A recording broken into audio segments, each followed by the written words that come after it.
अस्सलाम वालेकुम दोस्तों। तमाम तारीफ़ें अल्लाह रब्बुल इज़्ज़त के लिए जो तमाम जहानों का खालिक व मालिक है, और लाखों करोड़ों दुरूद नबी रहमत हज़रत मोहम्मद मुस्तफ़ा सल्लल्लाहु अलैहि वसल्लम की ज़ात अक़दस पर। मेरा नाम शहरयार कुरैशी है और इस ट्यूटोरियल में दोस्तों हम सीखेंगे कि हम किस तरीके से आफ्टर इफ़ेक्ट्स में रहते हुए सिंपल स्मूथ ट्रांजिशन बना सकते हैं। शुरू करते हैं। हमारे पास आफ्टर इफ़ेक्ट्स का इंटरफेस आपको नज़र आ रहा है। सबसे पहले हम न्यू कंपोजिशन पे क्लिक करेंगे। इसकी शॉर्टकट की कंट्रोल एन है और ये हमारे पास इसका पैनल आ गया है। यहाँ पे आप अपनी ट्रांजिशन कंपोजिशन का नाम ट्रांजिशन कर दें। इसके अलावा जो उसकी विड्थ है और हाइट है वो हमारी जो FHD यानी कि फुल HD जो डायमेंशन होती है उसके मुताबिक सेट है 1920x1080 और पिक्सल एस्पेक्ट रेशो इसका स्क्वायर पिक्सल है। फ्रेम रेट हमने इसका 30 रखा है, आप चाहें तो 25 रख दें, 24 रख दें, लेकिन अगर जितने ज़्यादा फ्रेम रखेंगे तो उतनी ही स्मूथ आपको ट्रांजिशन देखने को मिलेगी। रेजोल्यूशन आप अपने सिस्टम के मुताबिक रखिए, मैंने फुल रखी हुई है। इसके अलावा इसकी जो ड्यूरेशन है वो है 1 सेकंड।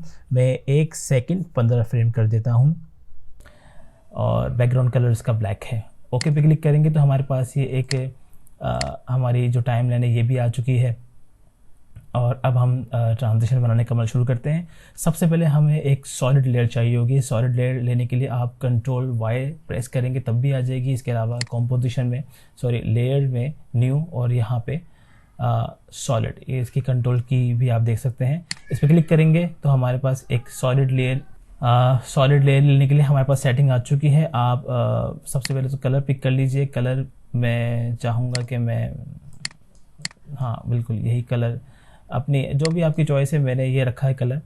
इसको ओके कर देंगे। ओके पे क्लिक करेंगे तो हमारे पास ये सॉलिड लेयर आ गई। ठीक है, ये आप देख सकते हैं।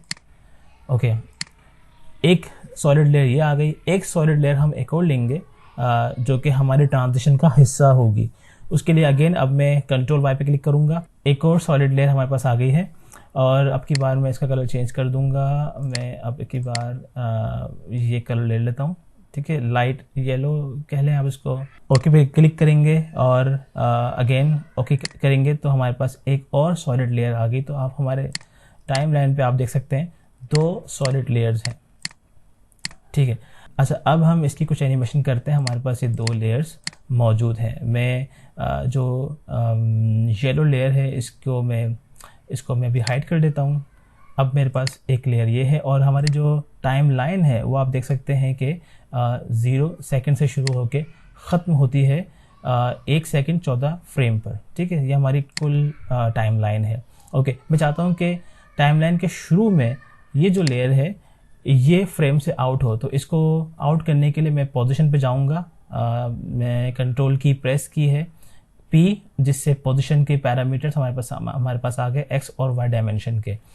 कैसे मिल सकती है आपको ये? इस तरीके से जब आप यहाँ पे एक एरो है इसे क्लिक करेंगे तो ये ट्रांसफॉर्म का पैनल आ गया।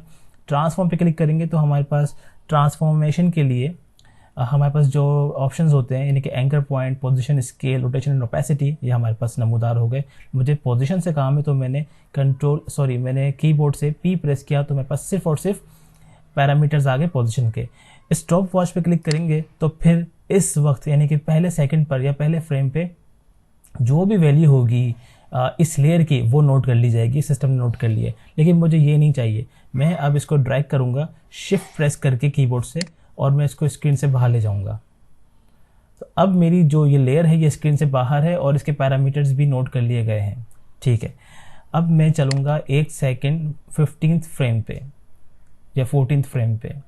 अब मैं अपनी लेयर को ड्रैग करूँगा, अगेन शिफ्ट दबाऊंगा। शिफ्ट अगर नहीं दबाऊंगा तो मेरी पोजीशन हिल सकती है। ये देखिए मैंने शिफ्ट छोड़ दिया तो मैं ऊपर नीचे हो सकता है, लिहाजा शिफ्ट पकड़ लूँगा ताकि ये X एक्सिस पर ही मूव करते हुए मूव करें।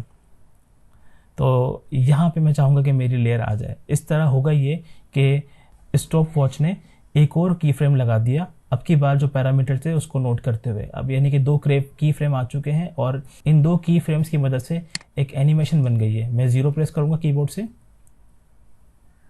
तो ये एक एनिमेशन है, यानी कि हमारी जो लेयर है या जो ये ग्रीन कलर है ये स्क्रीन के अंदर आ रहा है और स्क्रीन के बाहर जा रहा है। अच्छा, ये जो एनिमेशन है ये बहुत लीनियर एनिमेशन है, ठीक है ना। इसको थोड़ा सा स्मूथ करते हैं। स्मूथ करने के लिए मैं ग्राफ एडिटर पर क्लिक करूँगा और इन दोनों पॉइंट्स को सिलेक्ट कर लूँगा इस तरीके से। इन दोनों पॉइंट को सिलेक्ट करने के बाद मैं यहाँ पे इजी ईज पे क्लिक करूँगा, तो अब मेरे पास ये एक ग्राफ बना हुआ आ गया। मैं चाहता हूँ कि इसका जो इनिशियल पॉइंट है वो थोड़ा स्पीडी हो, तो मैंने इसको ड्रैग कर दिया, और जो इसका फाइनल पॉइंट है वो स्मूथ हो। तो अब देखें कि एनिमेशन की क्या सूरत हाल है। मैं 0 प्रेस करूँगा तो आप फील कर रहे होंगे कि जब लेयर इन हो रही है तो बहुत स्पीड से इन हो रही है, लेकिन जब लेयर आउट हो रही है तो बहुत ही स्मूथ हो रही है। तो आई होप आपने ये एनिमेशन का फ़र्क देखा होगा कि पहले बहुत लीनियर थी और अब बहुत स्मूथ हो गई है। चलिए, ये तो काम हो गया एक। अब मैं अपनी जो दूसरी लेयर मैंने बनाई थी इसको भी मैं एनिमेट करने की कोशिश करता हूँ, और चूँकि मैंने ऑन कर दिया और ये कि ये इस लेयर के ऊपर है, तो जो नीचे एनिमेशन हो रही है वो हमें नज़र नहीं आ रही। अब हम इसके साथ भी कुछ ऐसे ही करते हैं। मैं चाहता हूँ कि इस पॉइंट पे, यानी कि फिफ्थ फ्रेम पे, मैं चाहता हूँ कि ये भी इसको भी हम एनिमेट करें।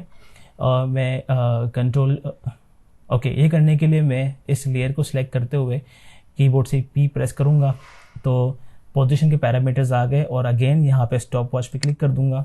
ऐसा करने से की फ्रेम नोट कर लिया गया, लेकिन मैं चाहता हूँ कि ये स्क्रीन से बाहर हो, तो मैं इसको स्क्रीन से बाहर ले गया, और इस पॉइंट पे या आखिर में मैं चाहूँगा कि ये भी स्क्रीन से बाहर चला जाए। तो अब एनिमेशन कुछ इस तरीके से बनेगी। देखिए, सिंपल सी एनिमेशन है। हो ये रहा है कि ये लेयर लेफ़्ट टू राइट जा रही है, और जो येलो लेयर है ये राइट टू लेफ़्ट जा रही है। तो एक सिंपल सी एनिमेशन है, ठीक है। अच्छा, अब हम इसकी एनिमेशन भी स्मूथ करते हैं। अगेन मैं ग्राफ एडिटर में जाऊंगा, और सबसे पहले मैं दोनों की फ्रेम को सिलेक्ट कर लूँगा। ग्राफ लेयर में जाने के बाद दोबारा सिलेक्ट कर लूँगा और इजी ईज पे क्लिक करूँगा। अगेन ये चार्ट आ गया। यहाँ भी मैं चाहूँगा कि इनिशियल की फ्रेम स्पीडी हो और फाइनल की फ्रेम जो है वो स्मूथ हो। ओके, चलें, ये तो हो गया, सिंपल एनिमेशन है। अब मैं चाहूँगा कि मैं जब ये दोनों लेयर्स आपस में इंटरसेक्ट कर रही हों, तो उसके कुछ देर के बाद मैं यहाँ पे कुछ टेक्स्ट भी लिख दूँ। मैं चाहूँ तो टेक्स्ट लिख लूँ, या मैं अगर मेरे पास कोई लोगो है तो मैं वो लोगो ले आता हूँ। ये मेरे चैनल का लोगो है मोनोक्रोमेटिक स्टाइल में। मैंने इसको यहाँ ले आया, और इसको स्केल डाउन करने के लिए मैं S प्रेस करूँगा, तो स्केल का पैरामीटर आ गया, और मैं इसको इतना बिल्कुल ठीक है 43 साइज़ कर दिया मैंने अपने इस लोगो का। आप देखते हैं एनिमेशन क्या है। ओके, अब मैं ये चाहता हूँ कि ये जो येलो लेयर है, एक्चुअली ये मेरा जो लोगो है वो मास्क बन जाए, यानी कि इस पोजीशन पे जब येलो लेयर आए तभी मेरा लोगो रिवेल हो, और जब ये येलो लेयर जाए तो मेरा लोगो भी इसके साथ साथ हाइड हो जाए, यानी कि मास्क हो जाए। तो इसके लिए मैं ये काम करूँगा कि मैं इस लेयर का, येलो लेयर है, इसकी मैं डुप्लीकेट ले लूँगा। मैंने कंट्रोल D दबाया, एक डुप्लीकेट लेयर आ गई, और मैं अपनी लोगो लेयर को इसके नीचे ले जाऊँगा, और यहाँ पे ट्रैक मैट के अंदर मैं अल्फ़ा मैट सेलेक्ट कर लूँगा। अल्फ़ा मैट सेलेक्ट करने से ये होगा कि अब मेरा लोगो उसका जो मास्क हो गया है येलो लेयर के साथ। तो अब देखते हैं एनिमेशन क्या नज़र आती है। ऐसा करने से हो ये रहा है कि जब येलो लेयर स्क्रीन के अंदर आ रही है तभी मेरा लोगो उसके साथ रिवेल हो रहा है, और जब ये लेयर स्क्रीन से आउट हो रही है तो मेरा लोगो उसके साथ ही ऑफ हो रहा है, यानी कि लोगो अपनी जगह मौजूद है, लेकिन मास्क हो जाने की वजह से जब येलो कलर आ रहा है या जब येलो लेयर आ रही है तभी लोगो नज़र आ रहा है, और जब लेयर जा रही है तब लोगो उसके साथ साथ स्क्रीन से आउट हो रहा है या ऑफ हो रहा है। तो ये एक सिंपल सी एनिमेशन है। अब मैं चाहता हूँ कि मैं अपने लोगो में कुछ और इसको थोड़ा, ये स्टिल है, मैं इसको थोड़ा डायनामिक करने की कोशिश करता हूँ। मैं चाहता हूँ कि ये जूम इन जूम आउट से जूम इन हो रहा हो और थोड़ा सा रोटेट भी हो रहा हो। रोटेट करने के लिए मैं R प्रेस करूँगा अपने लोगों की लेयर को सिलेक्ट करते हुए ये मैंने R प्रेस किया और इसका फाइनल की फ्रेम मैं यही रखूँगा। इसको मैं आखिर में ले जाऊँगा, जबकि इसका इनिशियल की फ्रेम होगा कि ये थोड़ा सा लेट्स से 20 डिग्री, चलें इतना -20 डिग्री या -25 डिग्री टिल्ट हो। ओके, और इसी के साथ ये थोड़ा जूम भी हो रहा हो, तो जूम करने के लिए मैंने स्केल के पैरामीटर लिए और एस प्रेस कर दिया, की फ्रेम लगाया मैंने, और ये भी फाइनल की फ्रेम है। मैं इसको आखिर में ले जाऊंगा और यहाँ पे इसको मैं थोड़ा सा जूम इन कर दूंगा, लेट्स से इतना। तो अब देखते हैं कि क्या एनिमेशन बनी है। ओके, थोड़ा सा मुझे इसको एडजस्ट करना पड़ेगा। इस लेयर पे जितने भी की फ्रेम लगे हैं उन्हें देखने के लिए मैं यू प्रेस करूंगा, तो उससे होगा ये कि चूंकि मैंने स्केल और रोटेशन पे की फ्रेम लगाए थे तो ये दोनों की फ्रेम हमारे सामने आ गए। मैं चाहूँगा कि यहाँ पे कहीं आके यहीं से जो है वो इसकी एनिमेशन या इस पे स्केल और रोटेशन के इफ़ेक्ट्स लगना शुरू हो जाए। ओके,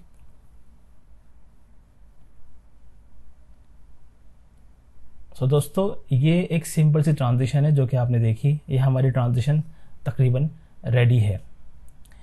अगर आप इसमें अपना लोगो नहीं चाहते लगाना या टेक्स्ट लिखना चाहते हैं तो आप वो भी कर सकते हैं। सिंपल मैं आपको टेक्स्ट भी लिख के दिखा देता हूँ।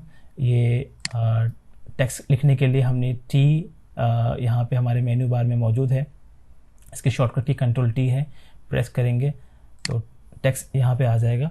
हम चाहते हैं कि वर्टिकल टाइप में हम कुछ टेक्स्ट लिखें, तो वर्टिकल टाइप टेक्स्ट सेलेक्ट करके हमने लिखा स्मूथ और Ctrl+A दबा के सिलेक्ट कर लिया। साइज़ थोड़ा बड़ा किया इसका, और इसको भी थोड़ा हम एनिमेट कर देंगे। लेट से इसकी पोजीशन हम थोड़ी सी ऊपर कर देंगे।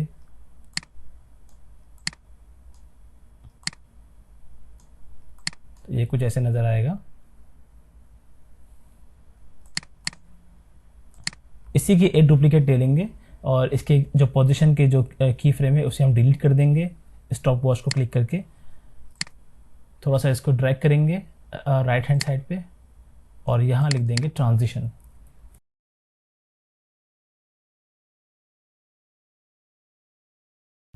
पोजीशन पे क्लिक करेंगे, इसकी इनिशियल की फ्रेम ये दे देंगे और फाइनल इसकी जो की फ्रेम होगी वो हम इसको अपवर्ड कर देंगे। तो ये कुछ इस तरीके से नज़र आएगा।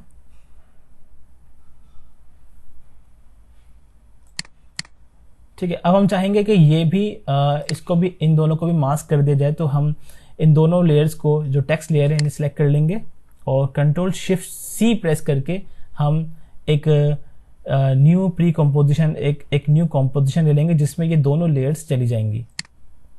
हम चाहेंगे कि हम इस लेयर को भी, इस प्री कंपोजिशन लेयर 1 को भी हम मास्क कर दें। सबसे पहले इसका नाम चेंज कर देंगे, हम टेक्स्ट लिख देंगे। एक और येलो लेयर का डुप्लीकेट लेंगे Ctrl+D दबा के और इसे टॉप पे ले जाएंगे और टेक्स्ट लेयर को सिलेक्ट करते हुए हम alpha matte medium yellow solid 1 select कर लेंगे। इस तरह होगा क्या कि अगेन जब ये येलो लेयर पास बाय होगी तभी हमें टेक्स्ट नज़र आएगा। 0 प्रेस करते हैं।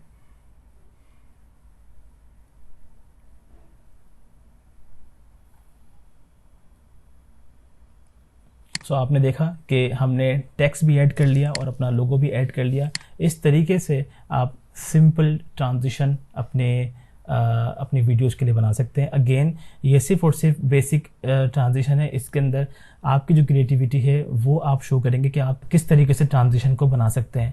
अब हम ये ट्रांजिशन कोशिश करते हैं कि एडोब प्रीमियर में लेके जाएं। अगर आप इस ट्रांजिशन की रेंडर निकाल सकते हैं, लेकिन अगर आप एडोब प्रीमियर इस्तेमाल करते हैं तो आप डायरेक्टली इस ट्रांजिशन को कॉल कर सकते हैं वहाँ पे।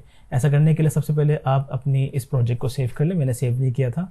मैंने एक डेमो प्रोजेक्ट यहाँ पे खोला हुआ है और यहाँ पे एक वीडियो है और उसके बाद एक स्क्रीन रिकॉर्डिंग है। तो अपनी वीडियो और स्क्रीन रिकॉर्डिंग के दौरान ट्रांजिशन अप्लाई करने के लिए सबसे पहले मैं एडोब प्रीमियर में ट्रांजिशन कॉल कर लूँगा। उसके लिए Ctrl+I प्रेस करेंगे।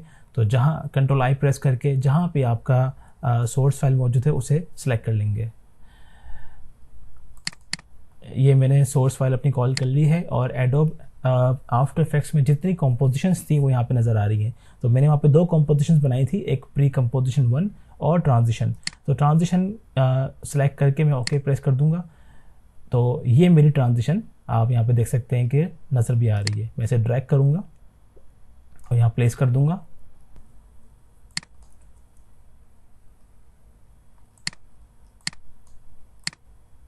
थोड़ा सा इसको मैं एडजस्ट कर दूंगा ट्रांजिशन को अपनी।